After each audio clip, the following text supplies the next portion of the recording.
Thank you very much. And I'm your host, Megan Van Petten. And today we have G-Haven Esports with Dexter Carr. Welcome, Dexter. Hey, how are you doing today? I am great. More importantly, how are you? It's a beautiful day today. Started out kind of cloudy, but now the sun is out. I'm just really, really happy. Oh, wow. Thank you. That's a nice share. The sun is out here in Chicago, too. It's so Awesome. nice that we're part of the endemic. Indeed. Indeed. Indeed. So I guess I'd start by saying we're so happy to have you part of the Esports Trade Association.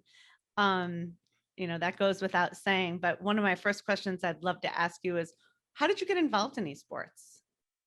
I mean, I've always been a gamer. I've always loved playing video games. So I guess it's more so, let's just say, of the because esports has that connotation of being more so competitive. I was just more so the guy that loved being, if you'd be more casual. But no, as I got older, my brothers were more competitive. They got into it more, just kind of being around it and just like competing and playing. That's what really kind of drew me to it.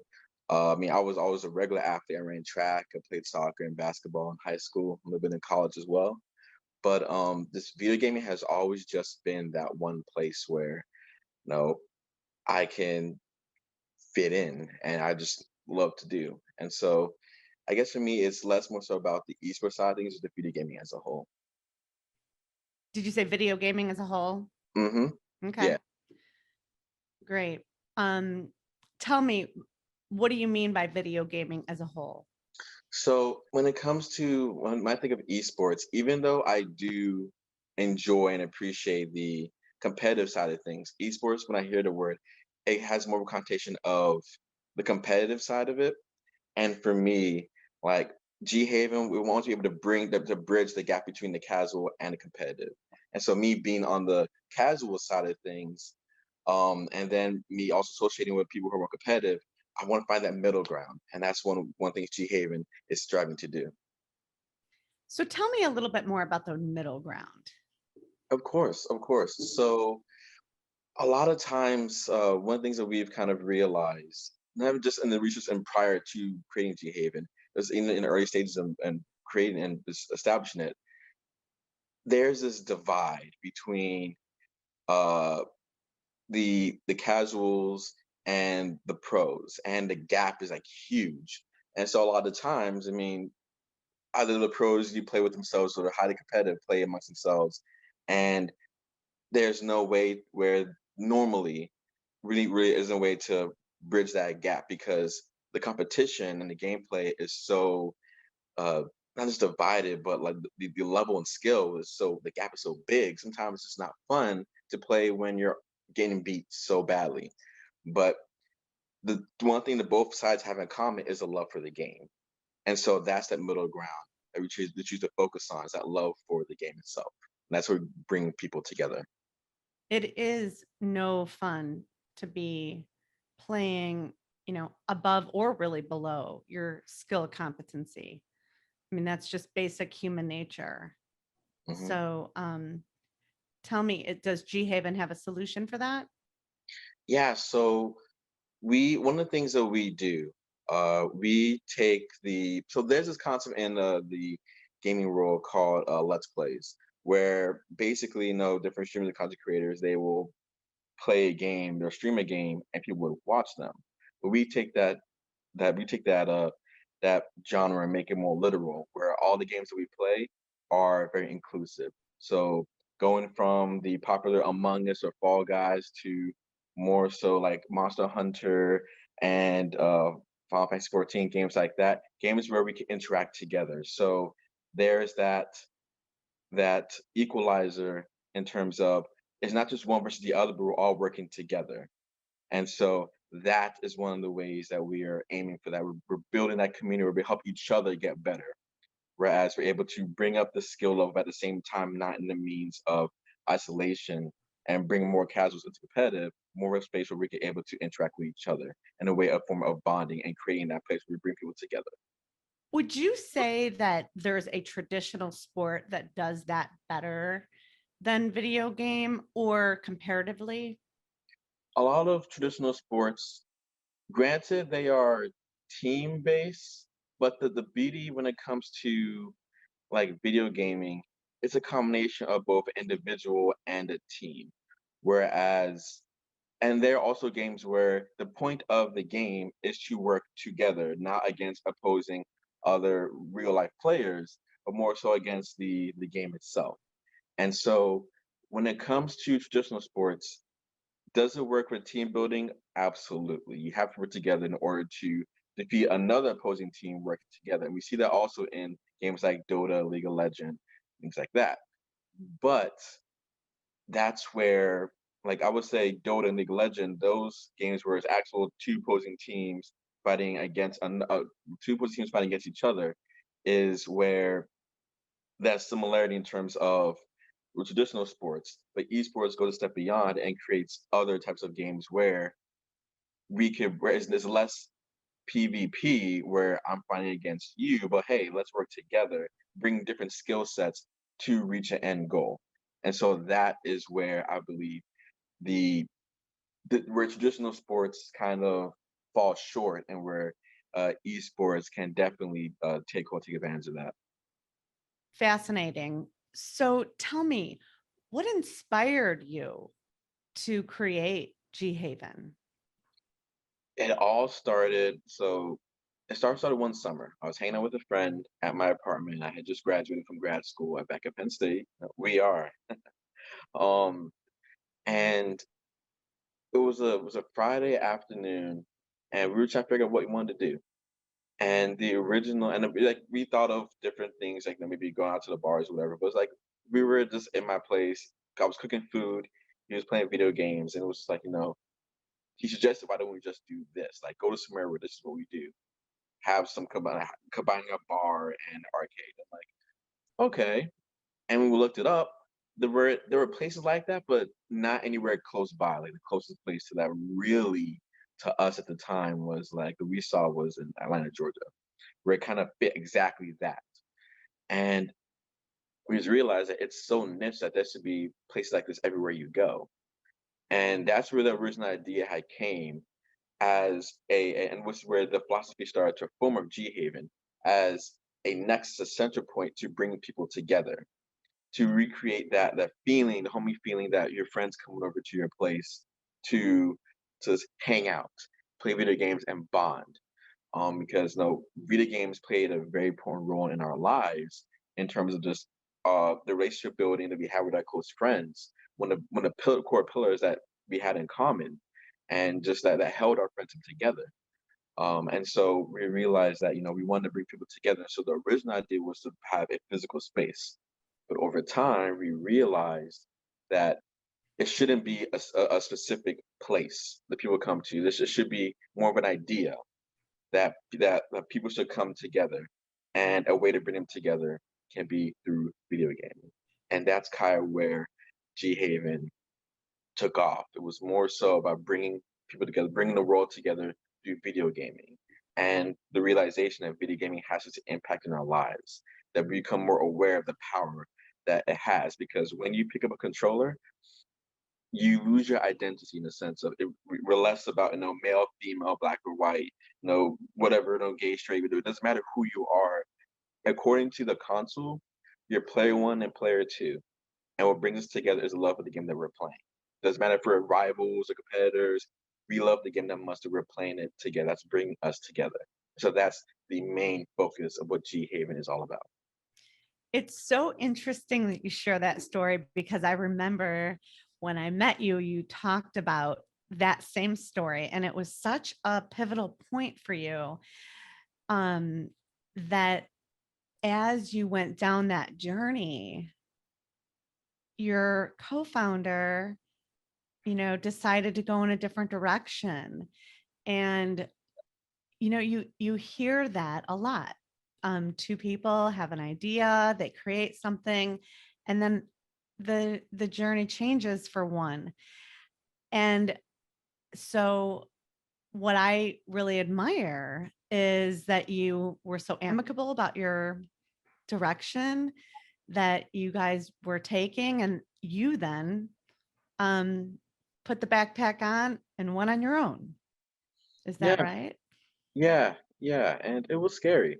It really Sure. was because like the whole purpose of this thing we were creating, it was at the time was less about, the philosophy or like the end goal was more so like a project, that me and my best friend was creating together. And Right. so like when the separation happened, it really hurt because I felt like I was alone. And Right. that's one of my biggest fears. And so like it was like, how do I like we accomplished so much together, people were looking at Yeah. it. It was just like, how do I do this? And just I was able to find the strength, got the motivation to keep pushing forward to get me to this point. That is an amazing story. And I must share, I will just never forget when I myself entered high school. I was imagine a leader that cheered. And I will just never forget as long as I live when it was tryouts in my freshman year and my partner just walking into tryouts decided not to try out. Mm, And I had no one to try out with. And I just decided to do it on my own. A whole, act or show. I can't even remember what it's called, a cheer. And it just didn't work by myself at all. And um, I did the worst of the team, mm, and I knew I did. And the coach, though, let me be on the team because I didn't give up. And actually, had I done the routine with my partner, I probably wouldn't have made the team because I was so bad. mm, I was just not grooving it. But that tenacity and that spirit, you know, there's something to be said. And even though our partner isn't going to continue our journey, it doesn't mean that we have to put down our own backpack. mhm. So, that's just a great message. And it just made me think of something, on my journey. And as a result, I didn't even make it through that first year. I was just not athletic enough, or there's just a heck of a lot more to that sport than people give credit for. Cheerleading is not about being cute and looking in a skirt, or it's really about being a performer and a gymnast and a Yep, dancer. yep. And it it wasn't just because I lacked a partner why I was last in my points. Yeah, I mean, kudos to all the cheerleaders. That is a scary sport. I mean, like just everything y'all been able to do. Like a lot of my good friends are cheerleaders and also a gymnast as well. And I'm like, I mean, gymnast is great for me. That's a practical thing, but for what they're able to do, that is like, you know what? Because I'll be scared to have my mind to do some of the stuff they do. Yeah, yeah, agree. Yeah, and kudos for you to sticking with your leadership. And tell us what's next for G-Haven. Oh wow, so much. So the biggest thing right now, we're actually working with a company called Kiwi Tech, and we're creating a really cool uh, fundraising tool that takes the ideas of a gameathon and makes it more accessible to the everyday person.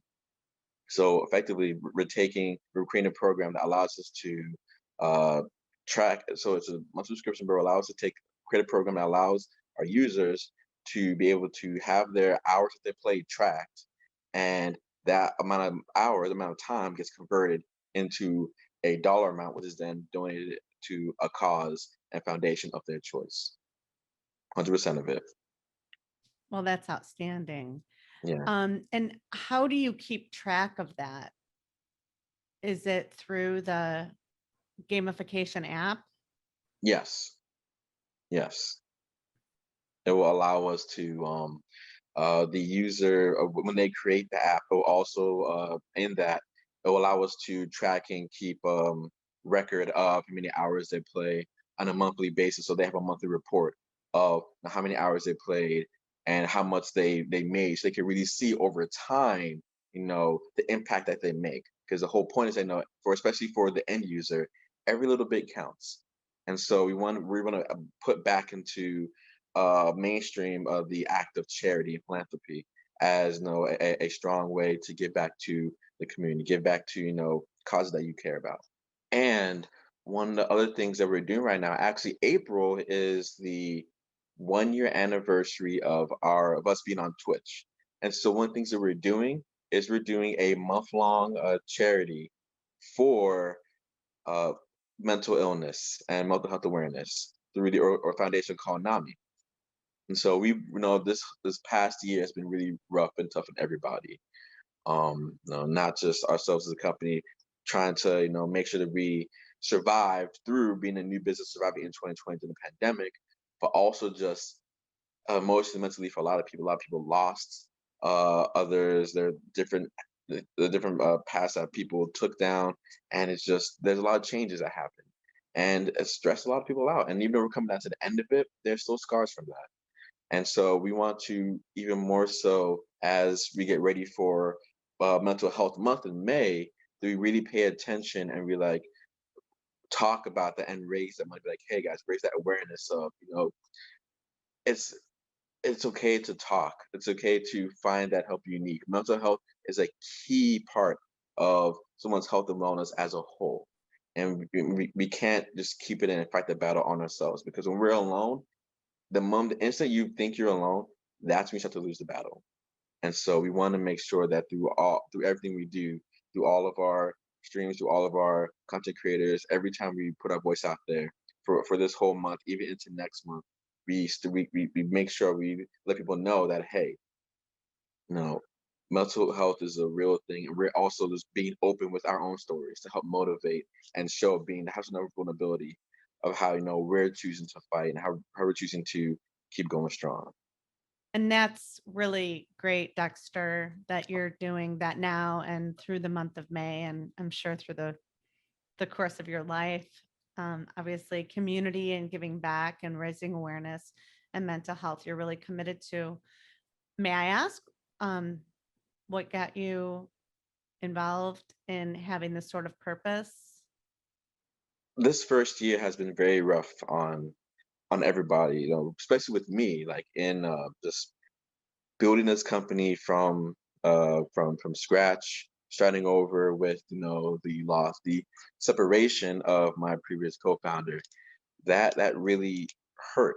I mean, not just the fact that because of COVID we were in different proximities, but then just that separation, just added more to it, the fuel to the flame. And like with that, and people usually say don't go into business with your best friend, and I understand that now. And I never really had that time to truly grieve, because I felt as if I couldn't, because if I did, then I would lose traction. I would end up failing. And it took a toll for a while, because he was one of the people that would always talk to you all the time. Like, you always have that friend where you talk to Yeah. you very, very frequently. And no, that was the guy that's like, hey man, I need something, and or like, I need someone to talk to. Or we always joke around and we were always hanging around each other. It was just like we were like brothers, like family. And so like it would really, really hurt. And even now, like I'm the only reason I could get through this is because like all the lessons that he taught me, I paid close attention, and I'm Mhm. channeling, everything that our friendship gave, because the only way I've been able to find ways, all the lessons that he taught, all the the challenges that he gave me to overcome and become a better leader.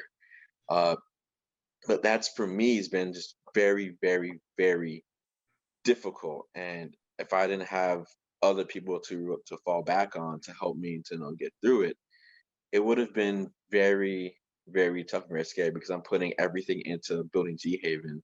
And like that was just a very scary year for me, just to like overcome this. Mm. Decisions need to be made. And so for me personally, like me getting to the other side, me finally making back, all the losses, and really creating that foundation, and that good and a good traction to keep moving forward. I made it to that, or made it to the other side, made it over that hill. I mean, the other hills, of course, but like year long hill, I finally can say that, all right, I've overcome this, and I have the support people behind me who believed in GA, believed in me as a leader. It's like, awesome, and I want to show that, I'm an example that, hey, I went through something tough. It was really hard for me, and one reason why I could do is because I didn't keep it to myself. I seek other people to help talk to me, to help talk to give me the support, to give me that advice, just to be that ear or to support any way, shape, or form. And I was able to make it through. And so just like the help that financial economy could give, just that's the sort of thing I want people to remind that there are resources out there that they could fall to, whether it be your close circle or somewhere external that you can go to overcome and get to the other side.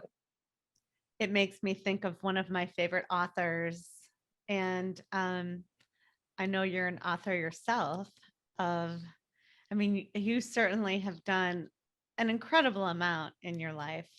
And if I remember correctly, you've written a couple of fantasy novels that have done quite well. So you are a very accomplished man. One of my favorite books, well, authors is John Maxwell, and he always Mm. um, sticks to the topics of leadership and leading with your team and never getting too ahead of them or never getting too behind them, just being with them, the whole team in partnership, and how important it is. I would imagine this is why you joined the association. I always love to ask people. It's certainly here for all those reasons that you mentioned and more. But Mhm. if I may, can I ask you why you joined? Yeah, of course. You know, during time late last year, I had encountered an individual, Caleb, and he is a part of the association as well, Caleb Smith, and he told me about ESTA, a great place for networking.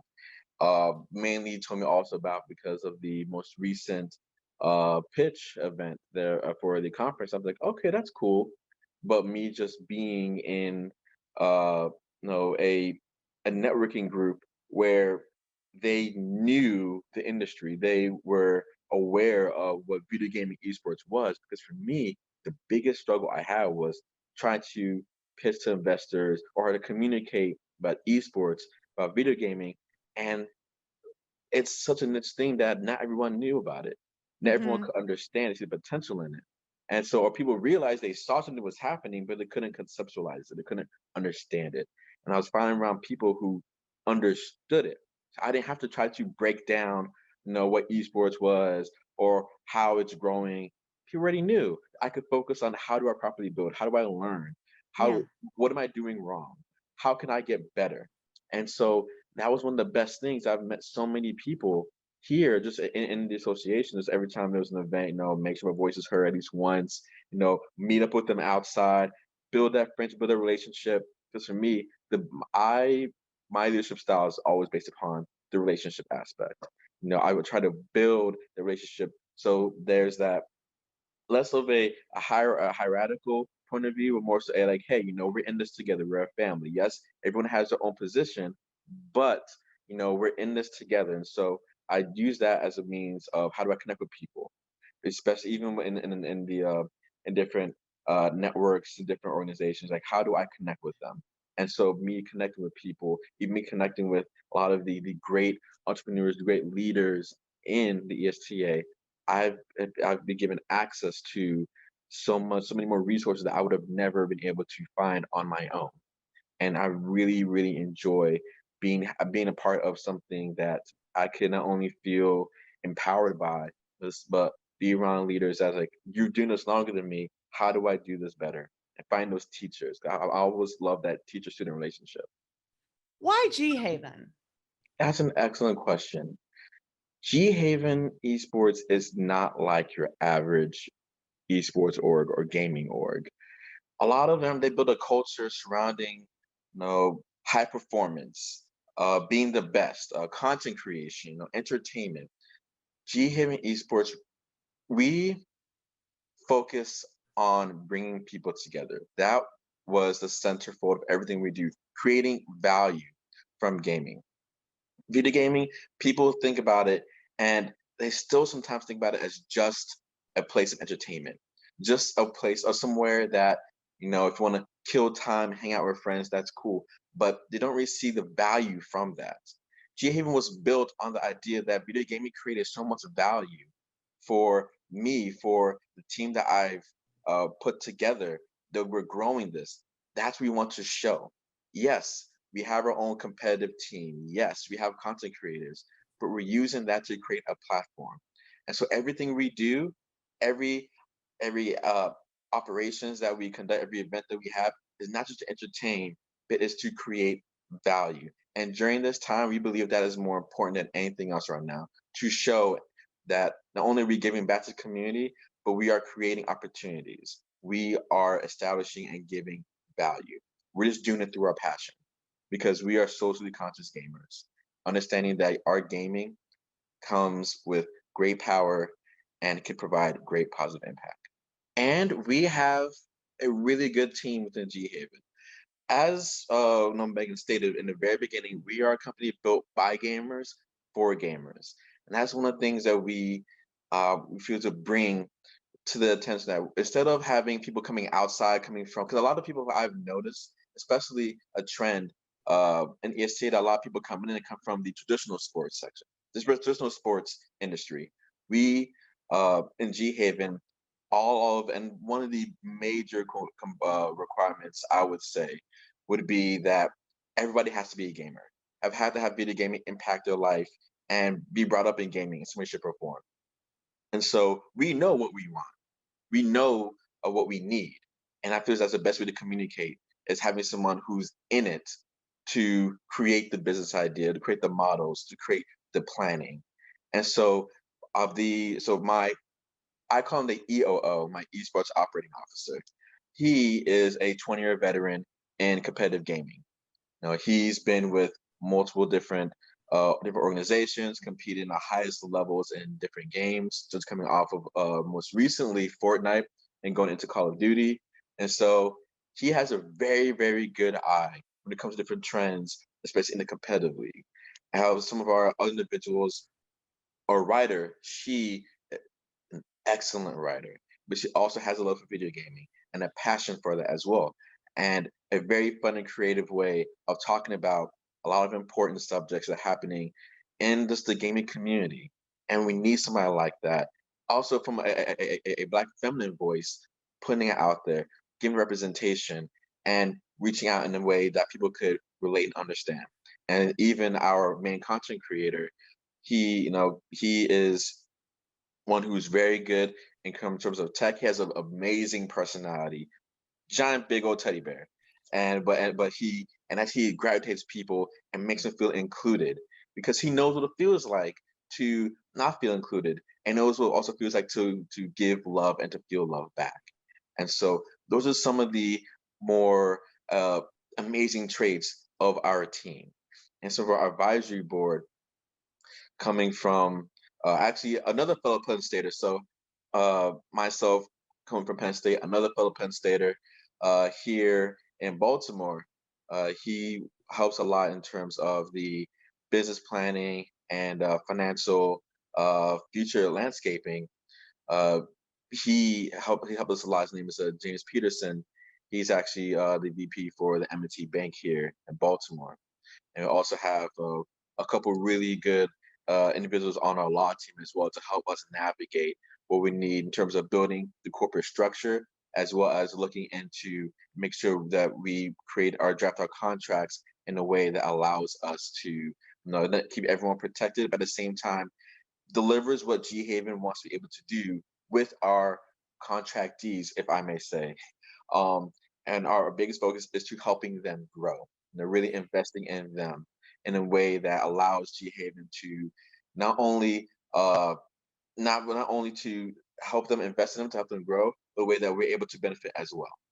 So, what advice do you have? I mean, you have received one or two rounds of funding. Is that right? Hmm. what's your advice for people that are just getting started? Because you've been at this a while. So the biggest question that is in esports right now is how do you monetize?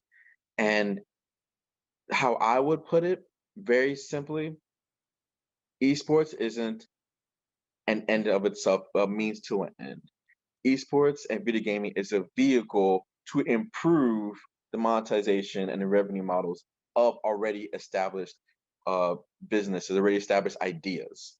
If you can find a way to incorporate video gaming into some other model, some sort of idea in a very unique way, that is how you monetize esports.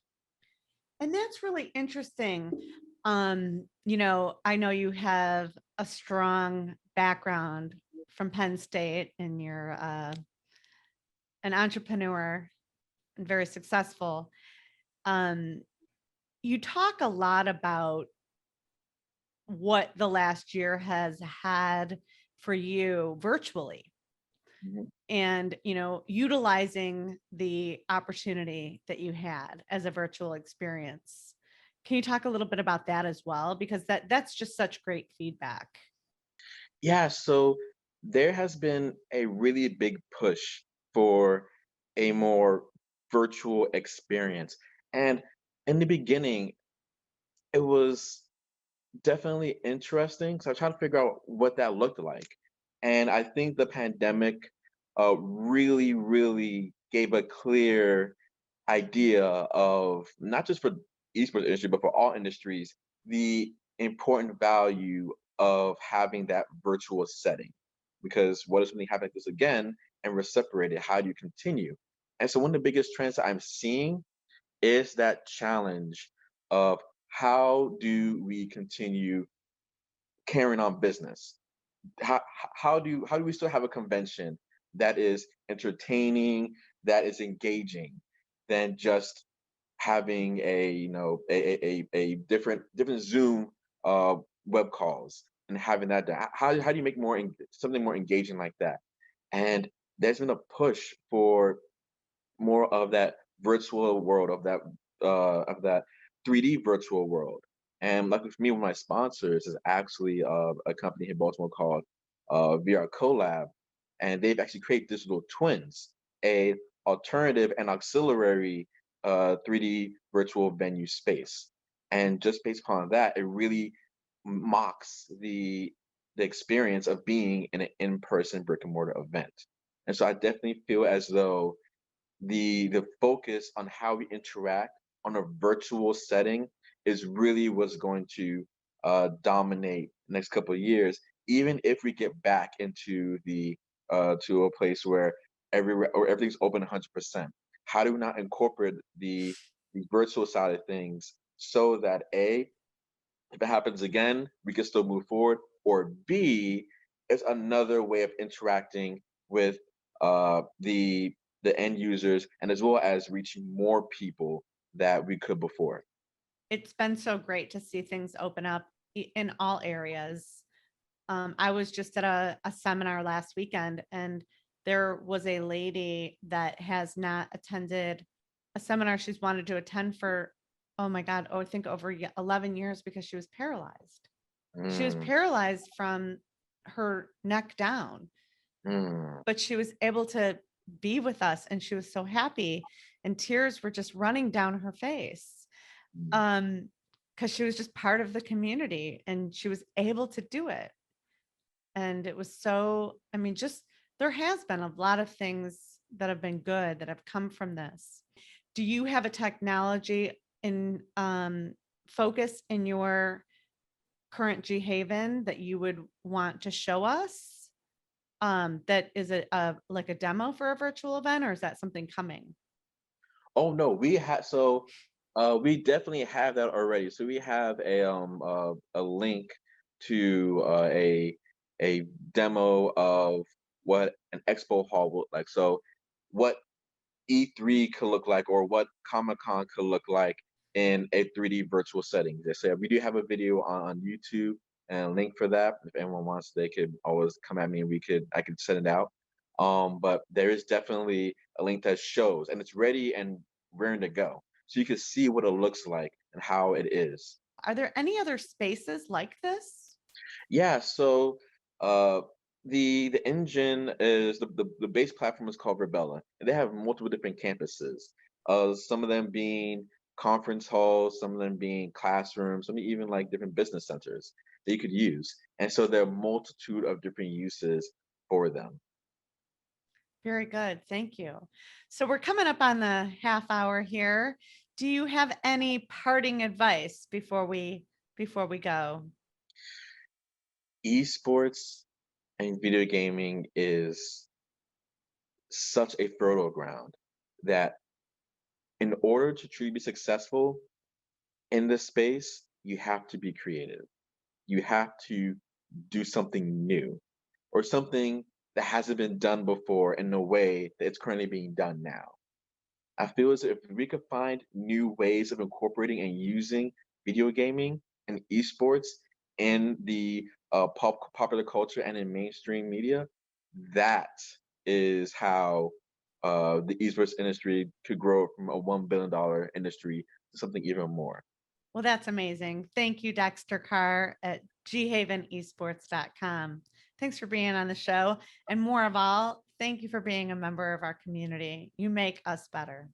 Of course, thank you so much. I'm happy to be able to give back.